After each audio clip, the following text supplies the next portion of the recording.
Good morning. Welcome to the Long Live Alternative Parties podcast. Free Press Media Press Inc., an alternative parties books publisher, sponsors this podcast. I'm Andrew Bouchard.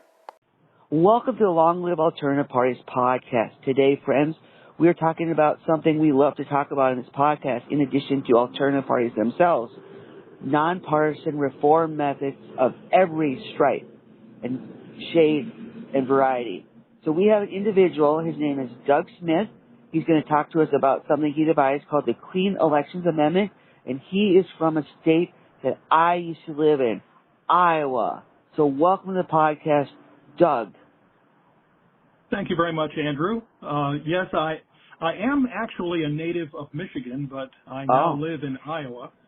I was in radio for my entire 45-year career, 6 different radio stations in Michigan, Indiana, North Dakota, and Iowa.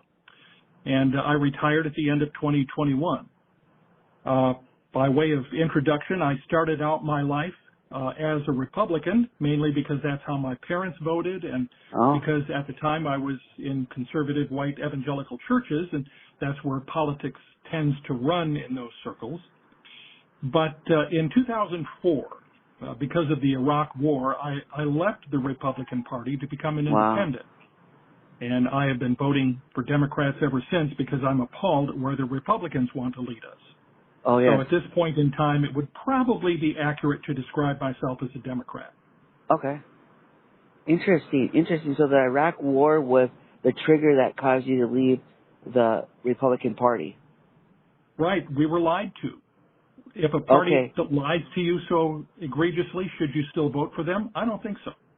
Okay. So that's good, because I know some people that will say it was a noble lie because we were helping getting rid of a dictator, so it's okay if you lie about things like that. But you think it's wrong to lie even if the lie is for a supposedly good purpose. Right. I mean, hundreds of thousands of people died. Our servicemen died. Our servicemen came back broken in mind and body. Yep. You know, how is this a good thing? Sure. Makes sense. All right, Doug, if you could please tell us how you came up with the Clean Elections Amendment. Sure. But before I get into the details, let me invite listeners to read along with it. The text of it, the text of the CEA, the Clean Elections Amendment, is on Facebook.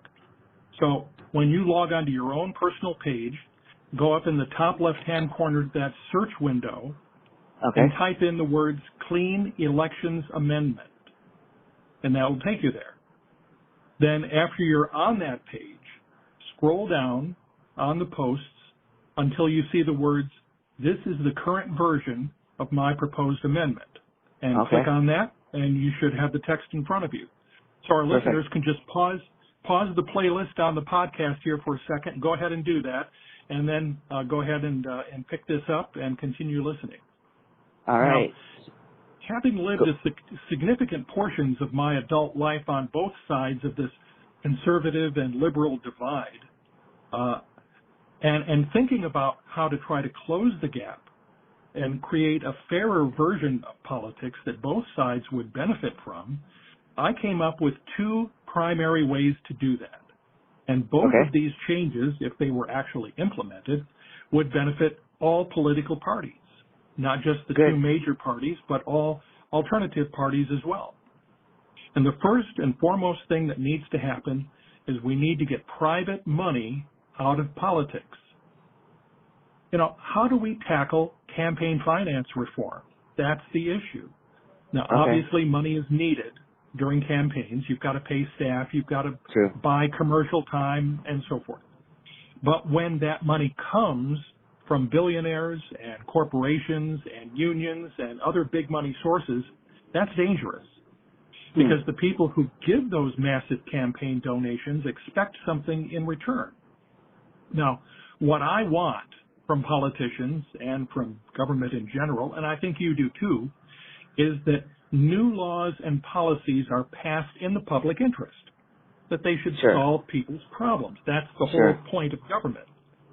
But when rich people with their own agendas get involved, the government is warped and twisted into doing their bidding. Now, this year, 2024, this is our year to vote. The Yep. Iowa caucuses and the New Hampshire primaries have already taken place. But billionaires have been voting for the past year with their money. Oh. Their donations determine who will make it into the 2024 campaign with money available and a campaign still intact. You know, you hear on the news, such and such person had to drop out because their funding dried up. That was the votes of the billionaires. And less than 1% of all Americans can vote in that election. Now, are these billionaires funding campaigns in the public interest? Just doing their civic duty? I don't think so. So what do these politicians end up doing when they take money from billionaires?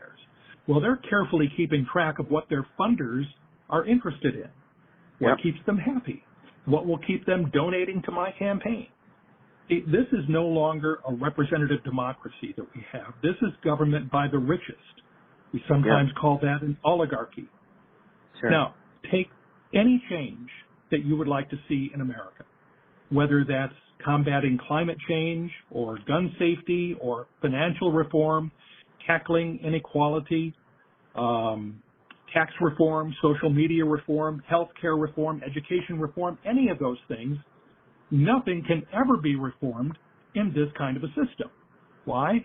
Because some wealthy person will want to keep the status quo, and they've bought enough politicians to prevent that from happening. So the first part of my Clean Elections Amendment is a way to correct that. The second part is we need to end the practice of partisan gerrymandering. Every 10 years after the census, reapportionment takes place based on the numbers of the census when the new congressional districts are drawn. Now, in most states, this is done by politicians. So are they being scrupulously honest in trying to maximize the principle of one person, one vote? No. They found ways to dilute the votes of their opponents while maximizing their own strength. That's why congressional districts look like salamanders. They're twisted to unfairly get more votes for their side. Now, I admit both Republicans and Democrats are guilty of this. Although Republicans right now are wielding a very sharp knife and very effectively. That's why Section 2 of my amendment is a way to take politicians out of redistricting. So those are the two main things. Now, there are three other sections. I figured, you know, as long as I'm coming up with imaginary solutions to election problems, I might as well try to solve them all, you know? So, there you go. So Section 3, I suggest dropping the Electoral College and allow for the direct election of the president. In Section 4, I wrote that all federal elections should take place on the weekends instead of on Tuesdays to make it easier for people to vote. And in Section 5, I have a modest proposal for reforming the primary election system, which right now is absolutely crazy and unfair. So that's how I came up with the constitutional amendment, or the proposed constitutional amendment called the Clean Elections Amendment. Sounds good. You touched on some of the sections right now, so can you briefly give us more detail about those sections in the amendment? Well, first of all, let's take Section 1, campaign financing. And it simply says that financing for all campaigns for federal office, which means President, Senate, and House of Representatives, shall be administered exclusively from general tax revenue of the United States. Now, I'll admit right off the bat that this requires a very strong, effective, and nonpartisan Federal Election Commission, the FEC. This body already exists, but it's virtually impossible for them to act because you have 3 Democrats and 3 Republicans, and they're always, you know, battling each other, so they really can't get anything done. We need to solve that problem to get a nonpartisan Federal Election Commission. But assuming that that's possible, then all of these other things will fall into place. So what happens is an equal amount of money. Let's say, for example, that you're doing a Senate race in Texas. Okay, you've got a certain number of candidates from different parties, and if your candidate meets the eligibility requirement for being on the ballot, they get an equal amount of money to run their campaign. Let's say that the amount of money that's needed is $10 million. Every candidate meeting the eligibility requirements will get $10 million. They don't get more. They don't get less. They can't take extra from billionaires. That's the amount of money they have to run. And now, the amount of money that it takes to run for Senate in Texas might be a lot more than it takes to run in Iowa. That might be different. You know what I mean? It might take $8 million in Iowa and $10 million in Texas, but everybody in Iowa gets $8 million to run their campaigns. Everyone in Texas gets $10 million to run their campaigns. So that might not be equal, but within each district or state, that amount is equal. For presidential campaigns, it means that, let's say it takes $100 million. I don't know where that number, how accurate that might be, but every candidate that meets the eligibility requirements gets $100 million to run their campaign, their general election campaign. So that's what keeps things fair. Okay. So I have a question about that. So who determines the eligibility requirements? Because that's a big part of this. So who would determine that? Well, that's true. That's true. And there are eligibility requirements already on the books. Those could be kept. Those could be modified. But whatever each state has as their eligibility requirements, that's what would determine who gets the money. Okay. So if they're on the ballot, they met the requirements, they get the money, period. Okay, so ballot access requirements is what would determine who gets the money. That's right. Oh, okay. All right. So if you could please continue, that would be great. I put in, I put in a couple of additional sub-points here on that one, and that is that they would also fund primary elections. But those funds would not be released until 52 weeks before the general election. You know how the next year, after a November general election, campaigning starts immediately for the next election. Yeah. That's crazy. That's just nuts. So the money that would be dispersed from general tax revenue wouldn't be dispersed until 52 weeks before the next general election. So we'd at least get half a year or a full year of respite between campaigns, because without money they can't contest themselves. And then the money for the general election wouldn't be dispersed until September 1st, or when all party nomination conventions have declared their candidates. Oh, wow. So part of this is compressing the presidential process. It's just unwieldy and completely out of hand. Something needs to draw this, compress it into a more sensible time frame.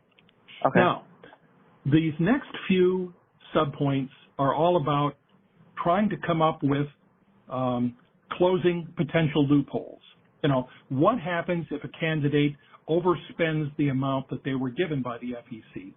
Well, if there's no penalty, or the penalty is simply repaying the overage amount, then wealthy candidates could simply spend to their heart's content and pay back the overage amount after the campaign. This amendment says that if a candidate wins but they overspent, they forfeit the office to which they were elected. Oh, wow. And since no one can gauge intent, this would apply even if the overspending was unintentional. The next subpoint addresses accepting prohibited funds. Let's say some wealthy person sneaks, a couple of $1 million into a campaign. Well, the candidate that accepted it is also barred, is also kicked out of the office for which they were elected and barred from running for any other federal office for the next 10 years. Wow. And then it goes on to list the different things, the different donations that are specifically prohibited. Individuals, corporations, unions, not-for-profit organizations, political parties, political action committees, super PACs, all other sources, including personal wealth, loaning or giving their own personal money to the campaign. Because if you don't do that, we're only going to have billionaires running for office. And we don't want that. We want regular folks to be able to run for office, for all of these federal offices. Now, then in Section D, the FEC sets the amounts. Campaigns that that either spend more or accept prohibited contributions, the person with the next highest number of votes will be declared the winner. Okay. You can't buy advertising for someone's campaign. Only the candidate can use their own official campaign funds given to them by the taxpayers for election advertising. Okay. We see now every once in a while we'll hear at the end of a campaign announcement who it's funded by. Either I'm Joe Biden and I approve this message. That means his campaign paid for that. If you hear this is Citizens for Liberty or whatever, that means that it's a super PAC, someone else campaigning. Those would be illegal under this. Okay. So anyway, that's Section 1. All right. Let me walk you through Section 2 a little bit here. Okay. This talks about gerrymandering. And this goes back centuries. This has always been a part of our democracy, unfortunately. The whole notion of one person, one vote has been trashed by both parties for years and years and years. It's wrong. It's always been wrong. And it's time someone came up with a plan to stop it. And this amendment would take gerrymandering or redistricting after the census out of the hands of politicians, and it puts it under the jurisdiction of the court. The Supreme Court would appoint a nonpartisan commission. You can go with statisticians, demographers, you can go with academics, that sort of a thing. And this panel, this commission, would redistrict all 50 states and come up with new congressional districts based on impartial data. Now, Iowa actually is doing well at this. It is. And they have a formula that they've used for years here in Iowa that will count the number of, they go by precinct, and the number of people in each precinct. And they'll do contiguous assembling of different districts until they reach 1/4 of the population, or 1/5, or however many congressional seats we have in Iowa. And then they'll do that. It's always done in a nonpartisan way, and the legislature, their involvement is only to approve or disprove. And they get, I think, they get the right to disprove maybe 2 or 3 different ways of drawing this, and then the court can impose it. So at any rate, what this does is it takes it out of the hands of politicians, and they cannot use their whatever resources that they have at their command, such as computerized programs that tell them based on voting history who's on their side and who's not, to redistrict. It's wrong, and it's always been wrong. So that's Section 2. Section 3, the direct election of the president, is simply to say whoever gets the most votes wins. I mean, that sounds fair, right? Yep. And this does not invalidate the concept of ranked choice voting. I know that you've talked about this with some of your guests in the past. Yeah. Ranked choice voting would be allowed, would certainly be a way to carry through with the direct election. But one important point in this is that no age-eligible citizen of the United States shall be denied the right to vote for any reason. Now, this in itself is controversial because there are a lot of people who don't want their citizens to vote. They want to withhold the franchise from a lot of people. There's something called voter registration. This would do away with voter registration. You show up with your ID Now, I know that most states are going to what's called, um, um, I've forgotten the name of it, but it's a way to identify that you are a citizen. And you get a little yellow star or dot in the upper right-hand corner of your driver's license or ID card, and that shows that you have proven that you are a citizen. You go to a voting place on Election Day, you show that driver's license or registration card, and you get to vote. You don't have to do anything else. That's the way they do it in North Dakota. I lived there for a few years, and I thought that in most cases that was a very equitable way and very fair way to keep track of who gets to vote. Now, the Section 4 election weekend, I think that just makes sense. Make the first full weekend, Saturday and Sunday in November, the election days, I guess, concluding at 6 p.m. local time on Sunday. Count the votes, and you're in, like, you're good. The final portion of this, of the Clean Election Amendment, says that we need to do something different with the primaries. I don't know how you feel about it in Texas, but here in Iowa, we jealously guard that Iowa caucus being the first in the nation, and I know New Hampshire feels the same way. But really, is this the way we want to go on forever, with Iowa and New Hampshire and South Carolina being the first states? Shouldn't everyone have the chance to be first? Well, this is a way to let Texas and California and New York and Rhode Island and Delaware, Wisconsin and Michigan all take turns being the first in the nation. You would group all of the states into about 6 different regional primaries. They take all the states in the Northeast or the Southeast or the North Central or the South Central or the West or the Pacific states. And those would be regional primaries. And the order in which they vote would be completely random every year.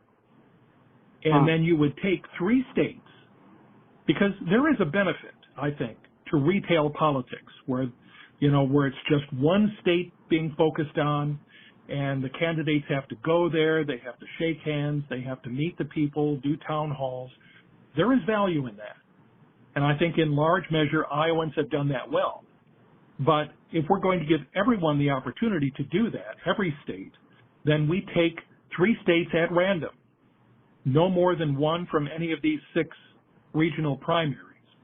But we allow them to take turns being the first primary.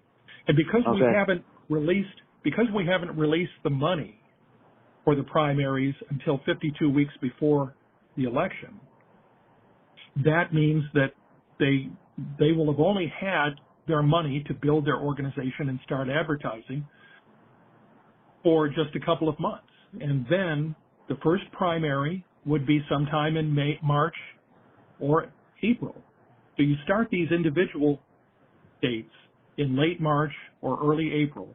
You let them have their 3 elections, and then you start with the 6 regional primaries, and that will take you through the rest of April and into May and into June. July and August then are your national nominating conventions, and in September the general election starts in earnest. So this compresses the election process, and it makes it fairer for all states to participate in early voting. Okay, sounds good. One of the topics you mentioned was redistricting, gerrymandering. So why is gerrymandering wrong? Well, gerrymandering is like a self-inflicted cancer. Whoever is in power when the national census is completed gets to call the shots. They get to change the districts to favor themselves if they leave the politicians in charge. Now, you would think, wouldn't you, that, let's say the Republicans are in charge, and then the Democrats are in charge. Well, if the Democrats are in charge, wouldn't you think they would change the laws to make it fair? Well, they don't. What they do is they turn around and do the same thing. If they're going to, change these districts to benefit them, then the other side is going to do the same thing when they get the chance. And it goes on cycle after cycle, rigged election after rigged election. Will it end? Well, no, if not if we leave it up to the politicians. But everyone benefits over the long term when things are fair and equitable. And that's why we take the redistricting out of the hands of the politicians and put it under the authority of the judiciary. Okay. I understand politicians want to keep the status quo, but are we as a country best served when one party is dominant over many years? I don't think so. It's actually healthy for the republic to bounce power back and forth frequently between parties to keep each other on our toes and keep people from getting sloppy or corrupt or too full of themselves. Sure. Sounds good. So how dangerous is big money in politics? Well, big money is very dangerous. One illustration, and this is a minor illustration, would be the appointment of ambassadors. And I did some research back here a couple of years ago. And really, this is not anything that is unique to party. Both presidents of both parties have rewarded their supporters, their big donors, with cushy ambassadorships. Oh. Now, I looked it up during the Obama campaign, during the Obama administration. 23 bundlers, fundraisers and donors who collectively raised and gave over $16 million to President Obama since 2017, had been appointed as ambassadors. And this is routine practice, as I say, for many years. But is that really who we want out there representing the United States of America? Fundraisers? No. We want our ambassadors to be career diplomats and experts in the country that they're posted to. Yes. But we send out unqualified and unprepared ambassadors whose only actual benefit is being wealthy and being able to raise a lot of money. Now, that's just a small example. More insidious is the danger of the lack of new regulations for banks and financial institutions. For example, in the wake of the 2008 economic meltdown, the housing crisis. Now, there was very little that was done after that. You go back and compare it to the Great Depression back in the 1930s. There was a wake of safeguards implemented in the 1930s to keep another thing like the Great Depression from happening. Did that happen after 2008? No, it did not. Why was it? Because the people that would have been affected by the new regulations were contributing billions of dollars into campaign funds. And so, wouldn't it be common sense to put safeguards in place to prevent another collapse? We can't because of the millions of dollars pumped into campaign coffers by the same financial institutions that would have been regulated. It's like legalized bribery that prevents us from protecting ourselves from future disaster. This is not the kind of world that I want to live in. Sure, makes sense. So in school in the United States, usually we talk about constitutional amendments. So we should have some familiarity with how they're ratified. In case we forget or in case some people weren't paying attention or whatever the case is, could you please tell us how does the constitutional amendment get ratified? Well, it was designed to be very difficult. And that's why there are so few of them that have been added since the Constitution itself was written. It's a very high bar.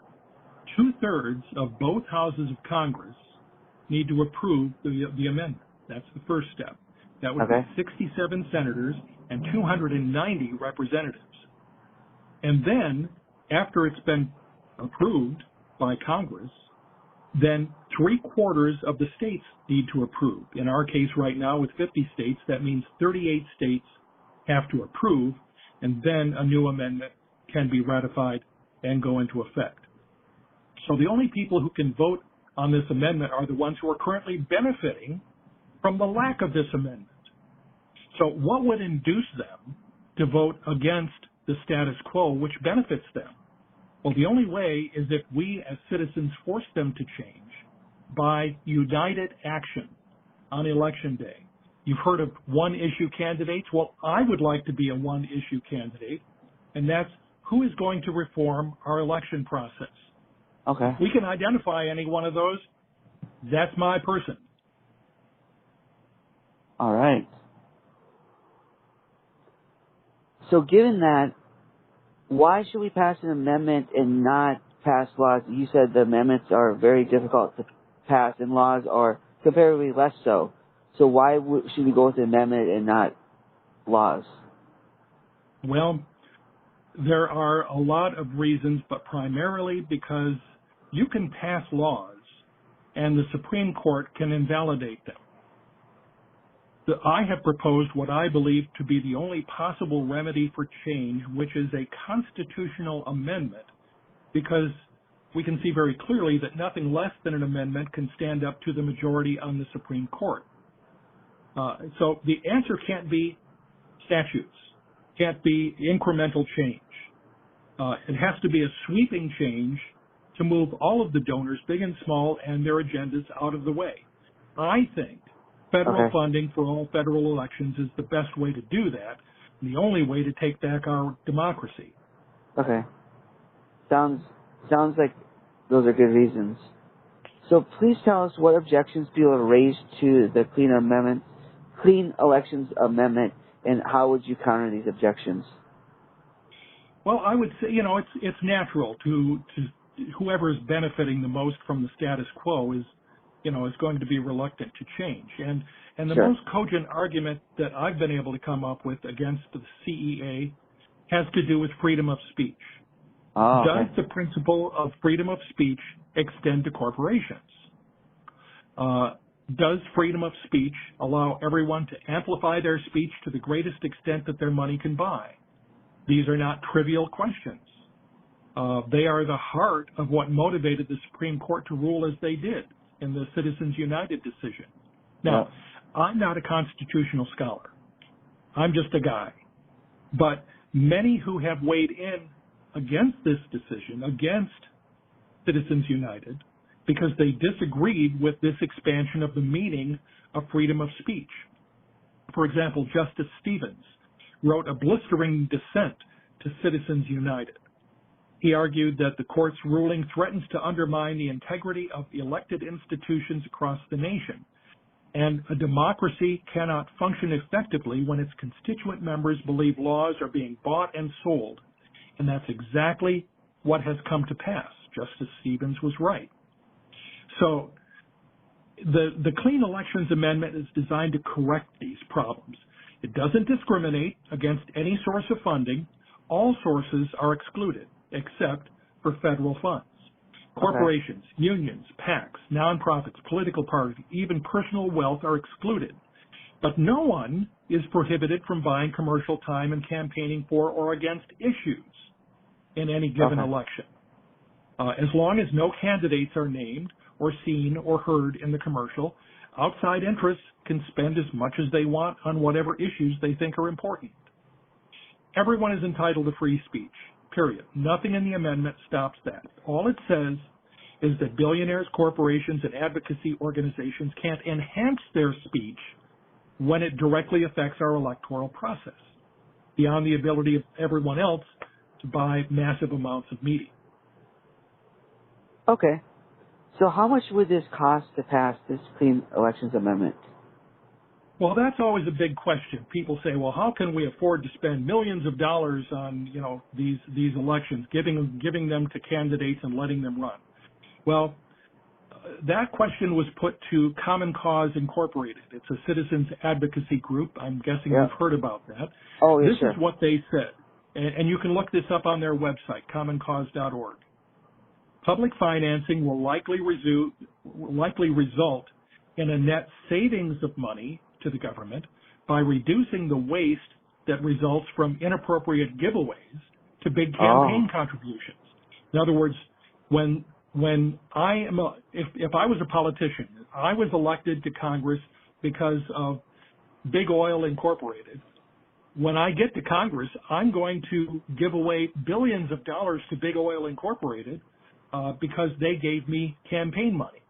Now, if the Congress told the Federal Elections Committee to give X amount of money to me as a candidate, I'm not obligated to Big Oil Incorporated.